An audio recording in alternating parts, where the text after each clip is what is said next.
There was also a major effort to ensure everyone was safe throughout the voting process. Cass County Sheriff Jesse Johnner joined our Adam Shalafu on the Valley News Now desk to talk about what they did to ensure the safety of our communities. Well, it really started a couple of years ago. Our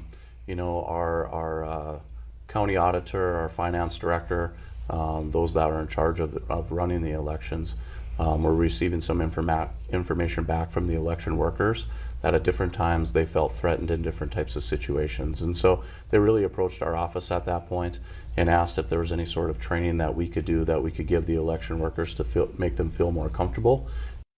Johnner says he provided them with de-escalation training and emergency operation training. They also identified situations where they might have to temporarily close polling sites that did not end up being needed.